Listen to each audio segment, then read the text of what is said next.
자, 여러분 반갑습니다. 잘 지내고 계십니까? 방학인데 날씨도 덥고 비도 많이 오고 여러분 잘 지내는지 모르겠습니다.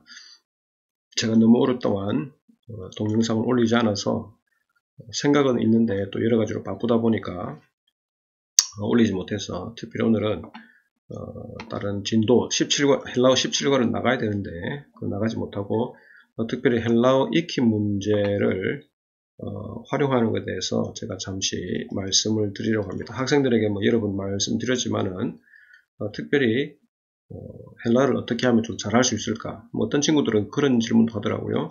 어떻게 하면 단어를 잘 외울 수 있을까? 그런 질문도 하던데 사실 특별한 방법이 있는 것은 아닙니다만은 공부 열심히 하는 것밖에 없죠. 그래도 그 중에서 헬라어 익힘 문제를 어떻게 활용할 것인가에 대해서 제가 조금 간단하게 오늘 말씀을 드리도록 하겠습니다. 날씨 덥지만은 방학 중이지만은 그래도 계속해서 이 강좌를 보시고 헬라어를 공부를 하면 좋겠습니다. 제 그 채널을 보시면 아시겠지만은 헬라어 외에 야구 보서는 또 다른 것도 있거든요. 그래서 어떤 분들은 다른 것 평신도 분들이 가끔씩 오셔서 제 이 채널을 구독하시면서 헬라어를 공부하시는 분들도 있고 또 어떤 제 교회의 또 어떤 집사님은 들어오셔서 제 성경 강좌를 그렇게 열심히 보신다고 제가 그 소문을 들었는데 어쨌든 그런 분들 감사하고요. 제가 그런 분들을 위해서라도 더 열심히 좀 해서 계속적으로 이렇게 강좌를 올리도록 하겠습니다. 자, 그러면 특별 강좌인데 헬라어 익힘 문제를 활용하기인데 어떻게 활용할 것인가 제가 먼저 하나를 보여드리겠습니다. 이게 헬라어 제 노트입니다. 헬라어 제 노트인데 좀 많이 낡았죠. 네, 많이 낡았습니다. 지금 제가 이게 들고 있기도 한데요. 이 노트입니다. 노트. 그런데 이 노트가 지금 몇 년 됐냐면 이게 1995년도에 제가 제대를 하고 1996년도에 헬라어를 처음 시작하면서 제가 헬라어를 좀 더 어떻게 하면 잘해볼까 생각하면서 제가 나름대로 노트를 만들었습니다. 1996년도니까 96년도, 2006년도, 2016년도 거의 25년 됐죠. 예, 이래보다 이게 25년 된 공책입니다. 노트입니다. 그런데 사실 당시에는 이렇게 노트를 만드는 친구가 있었는지 모르겠지만은 제가 잘 보지는 못했던 것 같습니다. 제가 이 노트를 왜 소개하냐면 제가 이제 2016년도에 공부를 마치고 들어와서 2017년도부터 아마 헬라어를 17년도 2학기부터 하기 시작한 것 같은데 헬라어를 하게 되니까 이제 박창환 씨 그죠? 교재를 사용해서 헬라어를 하는데 제가 헬라어를 또 익힘 문제를 다 풀어줘야 되잖아요. 학생들한테 풀어줘야 되고 그렇게 해야 되는데 여러 가지 다른 강의 준비도 하면서 또 헬라어를 익힘 문제를 풀려면 제가 참고서를 보고 할 수는 없잖아요. 그래서 나름대로 혼자서 풀어보고 이렇게 해야 되는데 어떻게 할까 고민하다가 제가 제 책들을 뒤졌습니다. 책들을 뒤졌는데 제가 만들어 놓았던 이 헬라어 노트인데 사실은 헬라어 익힘 문제 노트입니다. 제가 좀 이따 보여드릴 텐데 96년도에 헬라어를 공부하면서 그때 군에 갔다 온 이후에 대학교 3학년이었죠. 헬라어를 처음 시작하면서 어떻게 하면 헬라어를 잘할 수 있을까 고민하다가 그때부터 시작해서 헬라어를 처음부터 끝까지 익힘 문제를 다 풀기 시작했습니다. 지금은 제가 학생들에게 헬라어 익힘 문제를 숙제로 내주지만은 당시만 하더라도 익힘 문제를 숙제로 내주지는 않았습니다. 매주 헬라어 단어 시험을 치고 또 파싱 시험을 치고 중간고사, 기말고사 치고 그런 식으로 계속 시험을 쳤지 특별하게 숙제를 내주지 않았습니다. 그런데 어차피 헬라어를 익힘 문제 중에서도 또 문제가 나오기도 하니까 제가 나름대로 처음부터 끝까지 이 익힘 문제를 다 풀어보자. 그러면 헬라어를 잘할 수 있을 것이다. 라고 해서 제가 그때부터 시작했는데 사실 한 권이 더 있습니다만은 그건 학교에 있고요. 이 두 권을 제가 1과부터 시작해서 34과까지 거의 다 풀었습니다. 근데 어쨌든 다시 돌아와서 제가 2017년도에 헬라를 가르치기 시작하면서 이것저것 다른 것도 준비한다고 바쁜데 내가 또 어떻게 이 익히 문제를 혼자 다 풀까라고 고민하다가 제가 이 책을 찾았는데 이 공책을 찾아냈습니다. 그래서 좀 뒤에 보시면, 자 여기 보시면요, 일단 한번 보여드릴까요? 안에 이렇게 잘 안 보이시죠? 네, 이렇게 되어 있습니다. 이렇게 있는 것을 제가 한번 사진을 찍어서 이 책 보시면 그죠? 누렇게 돼가지고 26년 되는 25년 됐는데 누렇게 돼가지고, 자 제가 한번 보여드리겠습니다. 자 어떻게 되어 있냐, 이렇게 되어 있습니다. 자 제가 그 중에 다 가져오지는 못하고 하나만 가져왔는데요. 노트 몇 개만 가져왔는데 여기 보시면, 자 잠시만, 이게 포인트가 잘 안되네요. 포인트가 왜 안되지? 자 포인트가 여기 있네요. 자 포인트가 여기 있죠. 자 여기 보시면 헬라, 여기 이제 11과죠. 11과 익히 문제 이렇게 해서 이 노트, 이게 반권, 이 반쪽으로 하면 사실은 문제를 다 적을 수 없기 때문에 제가 일일이 1번부터 20번까지 있으면 전체 문제를 다 적습니다. 그래서 이 전체 노트, 여기서 이까지를 한 바닥으로 생각하고 이렇게 1번, 그죠? 이렇게 쭉 다 적습니다. 다 적죠, 그죠? 다 적어서 까만색으로 적고, 나름대로. 그 다음에 그 밑에, 다시 밑에 보시면, 그 밑에 보면 11가쯤 되니까 좀 아는 게 좀 있겠죠, 그죠? 그러니까 아는 것들은 하지 않지만은 그래도 대부분 다 접속사 했죠, 그죠? 마테테스 하면 제자, 남성, 단수, 주격, 이렇게 파싱을 다 해놨습니다. 투, 이거는 관사니까 원형 적어놓고 이제 대충 아니까. 그 다음에 뭡니까? 퀴리우죠, 그죠? 퀴리오스, 원형, 그 다음에 주님, 그 다음에 남성, 단수, 속격, 이런 식으로 해서 파싱을 다 했습니다. 파싱을 다 하고요. 그 다음에 그 밑에 파싱 이렇게 한 줄 다 쓰고, 그 다음 파싱 할 수 있는 자리를 한 두 칸, 한 세 칸 이렇게 내버려 두고, 그 다음 마지막에 이렇게 딱 해서 뭡니까? 전체 파싱 한 것을 이렇게 조합을 해서 번역을 하는 거죠, 번역을. 그래서 번역을 쭉 다 해놓고요. 그 다음 1번, 2번 쭉 하고 번역 다 해놓고, 그래서 서로 이렇게, 그죠? 1번부터 6번까지, 5번까지 있죠? 그 다음 페이지 넘어가시면 6번, 그죠? 다시 6번, 7번, 8번, 9번, 10번 이렇게 해서, 이게 잘 안 보이시겠지만 까만색이고 파생은 파란색으로 해놨습니다. 파란색으로. 그래서 색깔도 좀 구분해서 이렇게 했는데, 여러분 헬라 좀 잘 적었죠? 그때 20대 중반 때인데, 어쨌든 계속 적으니까 이것도 처음엔 어색했지만은, 제가 이게 잘 보이시는지 모르겠지만 처음에는 이렇게 했습니다. 이렇게. 자 보십시오. 잘 보입니까? 잘 안 보이죠? 자 이렇게 막 삐뚤삐뚤하게 헬라 알파벳을 이렇게 적으면서 이렇게 했는데, 그 다음 이과 익힌 문제 있고요. 이렇게 쭉쭉 다 했습니다. 그래 어쨌든 처음에는 이렇게 잘 못 적었지만은 저보다 더 잘 적는 사람도 있겠지만, 제가 볼 때는 그래도 그 당시에 20대 중반에 처음 시작하면서 이 정도 하면 좀 뭔가 좀 뭡니까, 그죠? 여유도 있는 것 같고, 이렇게 노련미가 좀 보이죠? 노련하게 이렇게 헬라어를 잘 적었습니다.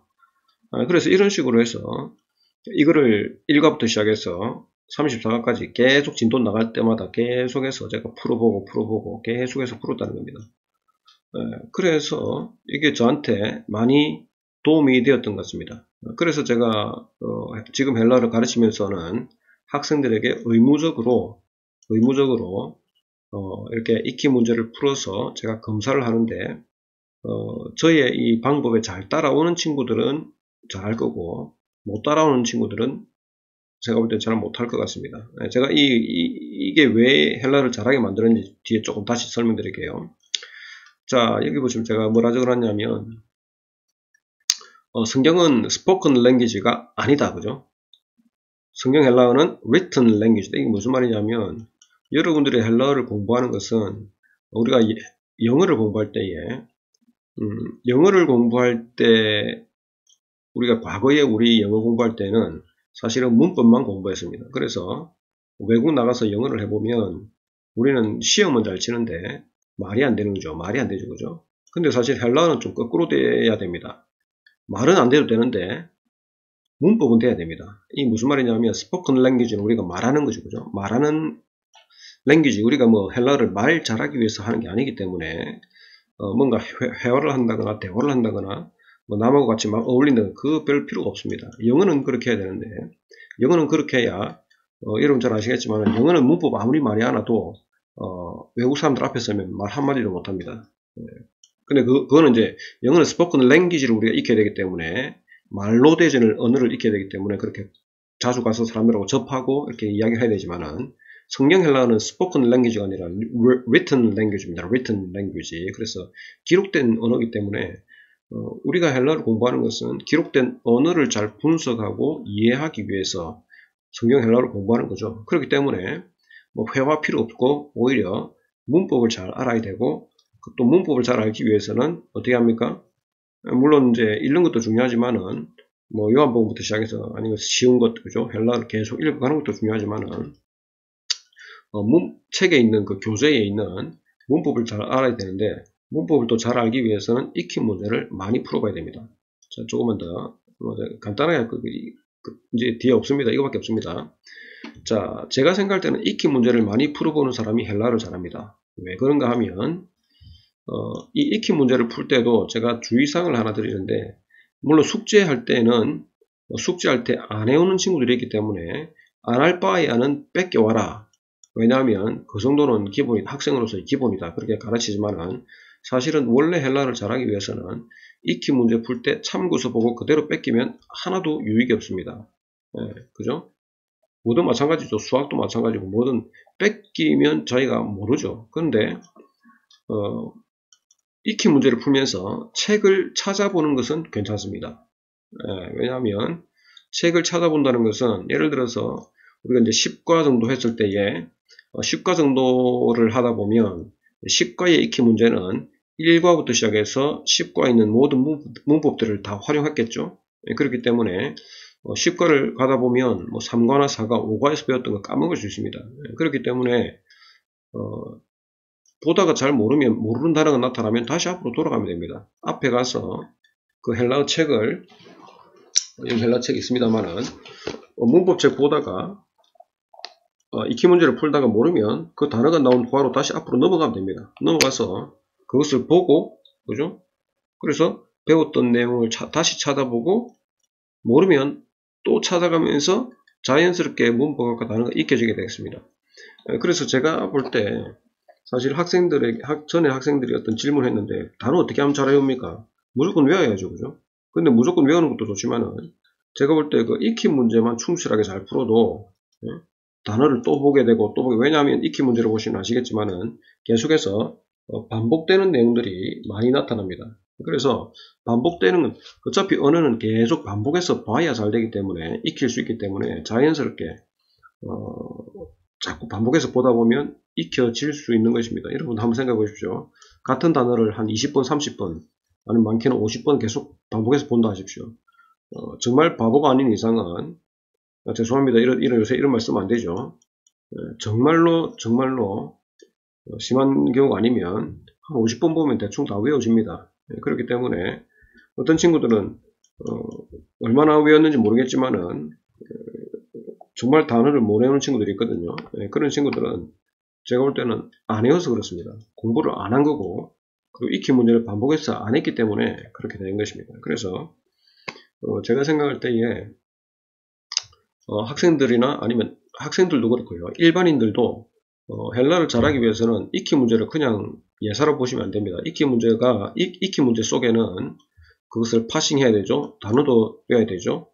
그죠? 단어도 써야 되죠. 그리고 파싱한 것과 단어를 다 종합해서 번역도 해야 되죠. 그래서 이 모든 것들이 다 그 익힌 문제를 통해서 해결이 되기 때문에 익힌 문제를 계속해서 반복해서 푸시는 것이 제일 좋습니다. 그래서 제가 뭐 방학이고에서 간단하게 말씀드렸는데 혹시 학생이 아니시더라도 제가 말씀드렸듯이 이렇게 딱 20-30년 동안 간직할 수 있도록, 어떤 학생들은 그냥 빽빽하게 적어놓고 알아보지도 못하게 막 적어놓고 그냥 숙제 검사해놓고 버리고 막 그렇게 하는 친구들이 있는데 그렇게 하지 마시고 저는 사실은 옛날 거를 좀 잘 간직하는 좀 그런 게 있는데, 물론 지금은 많이 버렸습니다만은, 지금도 보면 대학교 1학년, 2학년 때 그 노트 했던 그런 것도 아직 있습니다. 그래서, 그런 거 공부했던 거 그냥 버리지 마시고, 이런 식으로 좀, 잘 정리해 놓으시면, 이게 나중에 여러분들의 지적 자산이 되기 때문에, 또 혹시 압니까? 여러분들이 나중에 또 해가지고, 다른 데 가서 헬라를 가르칠지. 저는 사실은 정말로 제가 이건 미래의 헬라를 가르칠 거라고 생각도 하지 못하고 그냥 저는 공부하기 위해서 이런 노트를 만들었는데, 그때 25년 전에 만들었던 이 노트가 지금 정말 유익하게 잘 활용되고 있다는 것을 여러분들에게 말씀드리고 싶고요. 그리고 제가 생각할 때 다른 그 무엇보다도 이것을 통해서 반복했기 때문에 제가 당시에도 그렇고 뭐 헬라어를 좀 잘하지 않았나 그렇게 생각합니다. 뭐 잘했다는 거는 뭐 특출나게 잘했다는 건 아니고 그냥 뭐 A 불 받았다 뭐 그 정도입니다. 예. 그래서 여러분들도 제가 이제 짬을 내어서 잠시 이렇게 말씀드렸는데 이렇게 나름대로의 여러분들 계속해서 어떻게 하면 반복할 수 있을까라는 생각하시면서 그렇게 헬라어 노트를 한번 준비해 보시고 익히 문제를 계속해서 풀어 보십시오. 그리고 모르면 이제 책을 봐야 되지만은 그런 것들 계속 반복할 때 여러분들의 헬라어 실력이 월등하게 향상될 수 있을 거라고 저는 생각합니다. 자, 어쨌든 간에 들어주셔서 감사하고 끝까지 낙심하지 마시고 계속 반복해서 하시고요. 그리고 사실은 우리가 뭐 저 같은 경우라도 뭐 성경에 나타난 헬라어 단어 다 알겠습니까? 다 모릅니다. 잘 모릅니다. 많이 모릅니다. 단어 같은 것들은 사전을 찾으면 되고요. 그러나 우리가 이 헬라어 문법을 통해서 성경을 읽을 때에 그것들을 해석할 수 있는 능력이 생기기 때문에 뭐 단어 좀 어려운다, 꼬리표 잘 모른다, 그거 가지고 너무 낙심하지 마시고 문법 사항들을 제대로 익힐 수 있도록 꼬리표, 변화표 일반인들이나 아니면 목회자들에게 그거 외우라 절대 하지 않습니다. 요즘은 프로그램들이 너무 잘 나와 있기 때문에 꼬리표 다 외울 필요 없습니다. 그러나 학생들은 외워야 되겠죠. 지금 공부하고 있기 때문에. 나중에는 이 문법 사항들을 잘 익혀서 어떻게, 그죠?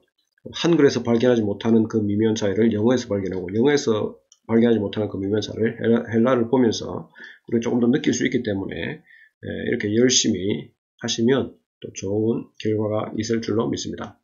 자, 어쨌든 감사드리고요. 계속해서 열심히 해주시길 바랍니다. 제가 방학하고 나서 18가부터 19가 계속 올리려고 생각하고 있었는데 뭐 이런저런 바쁜 일이 있다 보니까 제가 이렇게 딱 마음 잡고 올리지를 못했는데, 제가 이후에라도 시간 되는 대로 조금씩 다시 올리도록 하겠습니다. 자, 수고하셨고요. 다음에 또 뵙겠습니다. 건강하세요.